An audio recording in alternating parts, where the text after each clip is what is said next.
Interactive Central and Eastern Europe Festival. So I truly believe that environments and spaces and brands should work harder to adapt to consumers, right? We should make the environment work for the consumer the same way that we do an interface on a mobile device work for the consumer.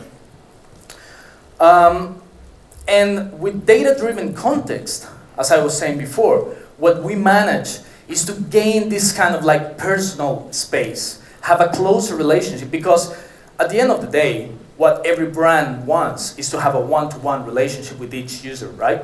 And with data-driven kind of experiences and content, we are closer to achieving this. So just to share with you some examples, I love this from Breakfast New York, and it's called Points. And what they do is just transform a traditional signpost into a contextual experience. It tells you about locations, what's that way, but it changes over time. It changes depending on the time of the day. It changes depending on the events that are going around. This is a quite simple one from La Redoute, and what they do is simply changing the content depending on the weather conditions. Automatically, you feel more connected to it. It's raining, you show coats. It's sunny, you show t-shirts, right? This one is from House of Fraser, and what they do is that they use beacon technologies. So when people get closer to the mannequins and see the products, they get the information about the products, and then they help people navigate the store to find those products. And I love beacon technologies. It's a great way to do micro-location and contextualize kind of your experience.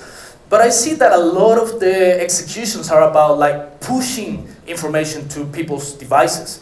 So what we are doing is that we are trying to tell a compelling story, and we are forcing people to look at their phones. For me, it's way more interesting actually do the opposite.